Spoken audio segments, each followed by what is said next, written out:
ಆದರೆ ಅಂಥದ್ದೇನು ಮಾತಾಗಿಲ್ಲ, ಗ್ಯಾರಂಟಿ ಬಗ್ಗೆ ಯಾರೂ ಕೂಡ ವಿರೋಧ ವ್ಯಕ್ತಪಡಿಸಿಲ್ಲ ಅಂತಿದ್ದಾರೆ ಸಚಿವ ಚಲುವರಾಯಸ್ವಾಮಿ. ಸುವರ್ಣಸೌಧದಲ್ಲಿ ಈ ಹೇಳಿಕೆಯನ್ನು ಕೊಟ್ಟಿದ್ದಾರೆ ಸಚಿವರು. ಅನವಶ್ಯಕ ಹೇಳಿಕೆ ನೀಡಬಾರದು ಎಂಬ ಬಗ್ಗೆ ಚರ್ಚೆಯಾಗಿದೆ.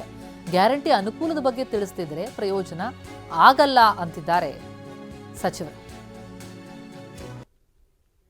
ಗ್ಯಾರಂಟಿ ಪ್ರಸ್ತಾಪನೆ ಇಲ್ಲ ಅಂದ್ರೆ ಜನರಲ್ ಡಿಸ್ಕಷನ್ ಮಾಡಿದಾಗ ನಮ್ಮ ಮನೆಗಳಿಗೂ ಬರುತ್ತೆ ಕೆಲವು ಅಂತ ರೆಫರೆನ್ಸ್ ಮಾಡಿದ್ರೆ ಅಷ್ಟೇ. ದೊಡ್ಡ ದೊಡ್ಡ MLAಗಳ ಮನೆಗೆ, ಮಂತ್ರಿಗಳ ಮನೆಗೆ, ಈಗ ನನ್ನ ಹೆಂಡ್ತಿನೂ ಹೋಗ್ಬೋದು. ಆ ಥರ ದೊಡ್ಡ ದೊಡ್ಡ ಶ್ರೀಮಂತರಿಗೂ ಕೆಲವು ಗ್ಯಾರಂಟಿ ತಲುಪೋದು ಅವಶ್ಯಕತೆ ಇರಲಿವೇನೋ ಅಂತ ಅಂದ್ರೆ ಅಷ್ಟೇ ಬಿಟ್ಟರೆ ಅದು ಯಾರೂ ಅದನ್ನು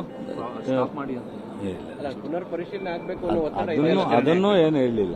ನಿನ್ನೆ ಸದ್ಯಕ್ಕೆ ಗ್ಯಾರಂಟಿ ಬಗ್ಗೆ ಎಲ್ಲ ಹ್ಯಾಪಿಯಾಗಿ ನಾವು ಅದನ್ನು ಹೆಚ್ಚು ಜನರಿಗೆ ತಿಳಿಸ್ಬೇಕು. ಈಗ ಜನರಿಗೆ ಅರ್ಥ ಆಯ್ತಾ ಇದೆ ಗ್ಯಾರಂಟಿ ಎಫೆಕ್ಟು, ನಾವು ಕೊಟ್ಟಿರ್ತಕ್ಕಂಥದ್ದು ಅವರಿಗೆ ಎಷ್ಟು ಉಪಯೋಗ ಆಗ್ತಾ ಇದೆ ಅಂತ.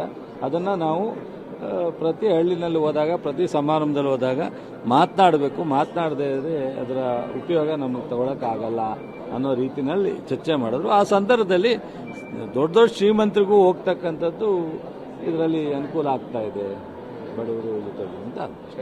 ಗ್ಯಾರಂಟಿ ಈ ಬೆಳವಣಿಗೆ ಕುರಿತಂತೆ ಡೀಟೇಲ್ಸ್ ನೀಡ್ತಾ ಹೋಗ್ತಾರೆ ನಮ್ಮ ಪ್ರತಿನಿಧಿ ಪ್ರಸನ್ನ. ಈಗ ಸಂಪರ್ಕದಲ್ಲಿದ್ದಾರೆ. ಪ್ರಸನ್ನ, ಯಾವ ಗ್ಯಾರಂಟಿ ಯೋಜನೆಗಳನ್ನ ನೆಚ್ಚಿಕೊಂಡು ಕಾಂಗ್ರೆಸ್ ಅಧಿಕಾರಕ್ಕೆ ಬಂತು? ಬಹಳ ಹೆಮ್ಮೆಯಿಂದ ಆ ಗ್ಯಾರಂಟಿಗಳ ಬಗ್ಗೆ ಪದೇ ಪದೇ ಸಿಎಂ ಮಾತನಾಡ್ತಾ ಇದ್ರು. ಅದ್ರ ಬಗ್ಗೆ ಶಾಸಕರೇ ಅಪಸ್ವರವನ್ನ ಎತ್ತಾ ಇದ್ದಾರೆ ಅಂತಂದ್ರೆ CLP ಮೀಟಿಂಗ್ ನಲ್ಲಿ ಆದದ್ದೇನು, ಏನ್ ಪ್ರತಿಕ್ರಿಯೆಗಳು ವ್ಯಕ್ತ ಆಗ್ತಾ ಇದೆ, ಶಾಸಕರಿಗೆ ಏನ್ ಬಯಸ್ತಾ ಇದ್ದಾರೆ? ಪ್ರತಿಮಾ, 5 ಗ್ಯಾರಂಟಿ ಯೋಜನೆಗಳು ಕಾಂಗ್ರೆಸ್ ಸರ್ಕಾರದ ಈಗಿನ ಅವಧಿಯಲ್ಲಿ ಒಂದು ರೀತಿಯಲ್ಲಿ ಜೀವಾಳ. ಈ 5 ಗ್ಯಾರಂಟಿಯ ಆಧಾರದ ಮೇಲೆ ಕಾಂಗ್ರೆಸ್ ಸರ್ಕಾರ ಅಧಿಕಾರಕ್ಕೆ ಬರೋದಕ್ಕೆ ಸ್ವಲ್ಪ ಮಟ್ಟಿಗೆ ಅನುಕೂಲವಂತೂ ಖಂಡಿತವಾಗಿ ಆಗೇ ಆಗಿದೆ. ಆದರೆ ಈ ಗ್ಯಾರಂಟಿ ಯೋಜನೆಗಳನ್ನ ನಂಬಿಕೊಂಡು ಮುಂದಿನ ಚುನಾವಣೆಯನ್ನು ನಾವು ಎದುರಿಸಕ್ಕೆ ಸಾಧ್ಯನಾ ಅನ್ನುವಂಥ ಪ್ರಶ್ನೆ ಬಂದಾಗ ಬಹುತೇಕ ಶಾಸಕರು ಇದಕ್ಕೆ ಆಕ್ಷೇಪವನ್ನು ವ್ಯಕ್ತಪಡಿಸ್ತಾ ಇದ್ದಾರೆ. ನಿನ್ನೆ ನಡೆದಂತಹ ಮುಖ್ಯಮಂತ್ರಿಗಳ ನೇತೃತ್ವದ ಶಾಸಕಾಂಗ ಸಭೆಯಲ್ಲೂ ಕೂಡ ಶಾಸಕಾಂಗ ಸಭೆಯ ಕೊನೆಗೆ ಇದೇ ವಿಚಾರ ಬಹುತೇಕ ಚರ್ಚೆಯಾಗಿದೆ. ಹಲವಾರು ಮಂದಿ ಗ್ಯಾರಂಟಿ ಯೋಜನೆಗಳಿಗೆ ನೇರವಾಗಿ ಅಪಸ್ವರವನ್ನು ಎತ್ತಿದ್ದಾರೆ. ಅಂದ್ರೆ ನೀವು ಇದನ್ನ ಪುನರ್ ಪರಿಶೀಲನೆ ಮಾಡಬೇಕಂತ ಅಗತ್ಯತೆ ಇದೆ ಅನ್ನುವಂಥದ್ದನ್ನ ಖುದ್ದು ಮುಖ್ಯಮಂತ್ರಿಗಳ ಎದುರು ಅದನ್ನ ಮಂಡಿಸಿರುವಂತಹ ಶಾಸಕರು, ಗ್ಯಾರಂಟಿ ಯೋಜನೆಗಳು ಫಲಾನುಭವಿಗಳು ಯಾರು ಅನರ್ಹರಿದ್ದಾರೆ ಅಂತವರ ಕೈಗೂ ಕೂಡ ಹೋಗ್ತಾ ಇದೆ. 2 ಲಕ್ಷ 3 ಲಕ್ಷ ಸಂಬಳ ತಗೊಳ್ತಾ ಇರುವಂತವರು ಕೂಡ ಶಕ್ತಿ ಯೋಜನೆಯಲ್ಲಿ ಫ್ರೀಯಾಗಿ ಓಡಾಡ್ತಾ ಇದ್ದಾರೆ. ಗೃಹಲಕ್ಷ್ಮಿ ಯೋಜನೆಯ ಹಣವನ್ನ ಪಡಿತಾ ಇದ್ದಾರೆ. 200 ಯೂನಿಟ್ನ ವಿದ್ಯುತ್ ಅನ್ನ ಪಡಿತಾ ಇದ್ದಾರೆ. ಈ ರೀತಿ ಆಗ್ತಾ ಇರೋದ್ರಿಂದಾಗಿ ಗ್ಯಾರಂಟಿ ಯೋಜನೆಗಳ ಅನುಕೂಲ ನಮಗೆ ಆಗ್ತಾ ಇಲ್ಲ ಅನ್ನುವಂಥದ್ದನ್ನ ಪ್ರಸ್ತಾಪವನ್ನ ಮಾಡಿದ್ದಾರೆ. ಜೊತೆಗೆ ಇದನ್ನ ಪುನರ್ ಪರಿಶೀಲನೆಯನ್ನ ಮಾಡಿ ನೀವು ಇದನ್ನ ಹೊಸ ರೂಪದಲ್ಲಿ ತರಬೇಕು ಅನ್ನುವಂತಹ ಆಗ್ರಹವನ್ನು ಕೂಡ ಕೆಲವೊಂದಿಷ್ಟು ಮಂದಿ ವಿಧಾನ ಪರಿಷತ್ ಸದಸ್ಯರು ಮುಖ್ಯಮಂತ್ರಿಗಳಿಗೆ ಸಲಹೆ ರೂಪದಲ್ಲಿ ವ್ಯಕ್ತಪಡಿಸಿದ್ದಾರೆ. ಒಂದು, ಗ್ಯಾರಂಟಿ ಯೋಜನೆಗಳ ಮೂಲಕ ನಾವು ಚುನಾವಣೆಯನ್ನು ಎದುರಿಸೋದಕ್ಕೆ ಸಾಧ್ಯ ಇಲ್ಲ. ನಾವು ಕ್ಷೇತ್ರಗಳಿಗೆ ಹೋದಂತಹ ಸಂದರ್ಭದಲ್ಲಿ ಕೇವಲ ಗ್ಯಾರಂಟಿ ಯೋಜನೆಗಳಿಗೆ ಮಾತ್ರ ಜನ ಮಾತನಾಡ್ತಾ ಇಲ್ಲ. ಅಭಿವೃದ್ಧಿಗೆ ಏನು ಹಣ ಕೊಟ್ರಿ ಅನ್ನುವಂಥದ್ದನ್ನ ನಮಗೆ ಪ್ರಶ್ನೆ ಮಾಡ್ತಾ ಇದ್ದಾರೆ. ರಸ್ತೆಗೆ ಏನ್ ಕೊಟ್ರಿ, ಸಭಾಭವನಕ್ಕೆ ಏನ್ ಕೊಟ್ರಿ, ನಮ್ಮ ಸಮಾಜಕ್ಕೆ ಏನ್ ಕೊಟ್ರಿ, ಈ ರೀತಿಯ ಪ್ರಶ್ನೆಗಳು ನಮಗೆ ಎದುರಾಗ್ತಾ ಇದ್ದಾವೆ. ಹೀಗಾಗಿ ಕಳೆದ ವರ್ಷ 25 ಕೋಟಿ ಅನುದಾನ ಬಿಡುಗಡೆಯ ಘೋಷಣೆಯಾಗಿತ್ತು. ಆದ್ರೆ ಅನುದಾನ ಇನ್ನೂ ಕೂಡ ನಮಗೆ ತಲುಪಿಲ್ಲ. ಈ ಬಾರಿಯೂ ಕೂಡ 50 ಕೋಟಿ ಅನುದಾನ ಘೋಷಣೆಯಾಗಿದೆ. ಅದರಲ್ಲಿ 6 ರಿಂದ 10 ಕೋಟಿ ಮಾತ್ರ ನಮ್ಮ ಕೈಗೆ ತಲುಪಿದೆ. ಇನ್ನುಳಿದಂತಹ ಅಭಿವೃದ್ಧಿ ಯೋಜನೆಗಳಿಗೆ ನೀವು ಹಣ ಹೊಂದಿಸದೆ ಹೋದ್ರೆ ಬಹಳ ಕಷ್ಟ ಆಗುತ್ತೆ ಜನರಿಗೆ ಉತ್ತರ ಕೊಡುವಂಥದ್ದು. ಇದರ ಆಧಾರದ ಮೇಲೆ ನಾವು ಚುನಾವಣೆಯನ್ನು ಎದುರಿಸುವುದು ಕಷ್ಟ ಸಾಧ್ಯ ಆಗುತ್ತೆ ಅನ್ನುವಂಥದ್ದನ್ನ ಬಹುತೇಕ ಎಲ್ಲ ಶಾಸಕರು ಕೂಡ ಹೇಳಿದ್ದಾರೆ. ಕೇವಲ ವಿಧಾನ ಪರಿಷತ್ ಸದಸ್ಯರಲ್ಲ, ಶಾಸಕರು ಕೂಡ ಇದನ್ನ ಒತ್ತಿ ಹೇಳಿರುವಂಥದ್ದು.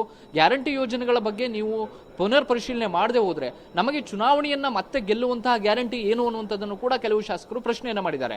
ಮುಖ್ಯಮಂತ್ರಿಗಳು ಇದಕ್ಕೆ ಸಮಜಾಯಿಷಿಯನ್ನು ಕೊಟ್ಟಿದ್ದಾರೆ.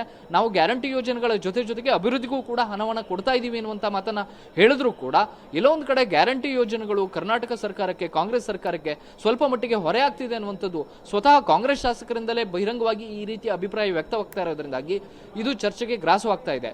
ಆದ್ರೆ ಶಾಸಕಾಂಗ ಸಭೆಯಲ್ಲಿ ನಡೆದಂತ ಈ ವಿಚಾರವನ್ನ ಬಹಿರಂಗವಾಗಿ ಹೇಳೋದಕ್ಕೆ ಎಲ್ಲ ಸಚಿವರು ಕೂಡ ಸಿದ್ಧರಿಲ್ಲ.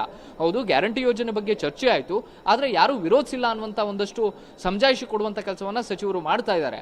ಆದ್ರೆ ಕಾಂಗ್ರೆಸ್ನ ಶಾಸಕರಿಂದಲೇ ಈ ರೀತಿಯ ಅಭಿಪ್ರಾಯ ವ್ಯಕ್ತವಾಗ್ತಾ ಇರೋದ್ರಿಂದಾಗಿ ಕಾಂಗ್ರೆಸ್ನ ಸರ್ಕಾರ ಒಂದು ಆತ್ಮಾವಲೋಕನವನ್ನ ಮಾಡ್ಕೊಳ್ಬೇಕಂತ ಪರಿಸ್ಥಿತಿ ಇದ್ದಂತೆ ಕಾಣಿಸ್ತಾ ಇದೆ. ಪ್ರತಿಮಾ, ಥ್ಯಾಂಕ್ ಯು ಪ್ರಸನ್ನ ತಮ್ಮ ಮಾಹಿತಿಗೆ.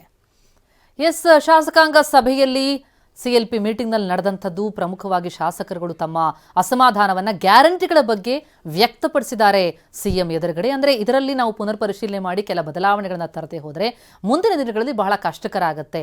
ಇದನ್ನ ಮುಂದಿನ ಎಲೆಕ್ಷನ್ಗಳಲ್ಲಿ ಇದನ್ನೇ ಇಟ್ಕೊಂಡು ನಾವು ಗೆಲ್ಲೋದಕ್ಕೆ ಸಾಧ್ಯ ಆಗಲ್ಲ. ಎಲ್ರಿಗೂ ಕೂಡ ಈ ಗ್ಯಾರಂಟಿ ತಲುಪೋ ಹಾಗೆ ಮಾಡುವಂಥ ಅಗತ್ಯತೆ ಇಲ್ಲ. ಉಳ್ಳವರ ಪಾಲಿಗೆ ಗ್ಯಾರಂಟಿ ಅನಿವಾರ್ಯ ಅಲ್ಲ ಅನ್ನುವಂತಹ ಅಭಿಪ್ರಾಯ ಶಾಸಕರು ವ್ಯಕ್ತಪಡಿಸಿರುವಂಥದ್ದು.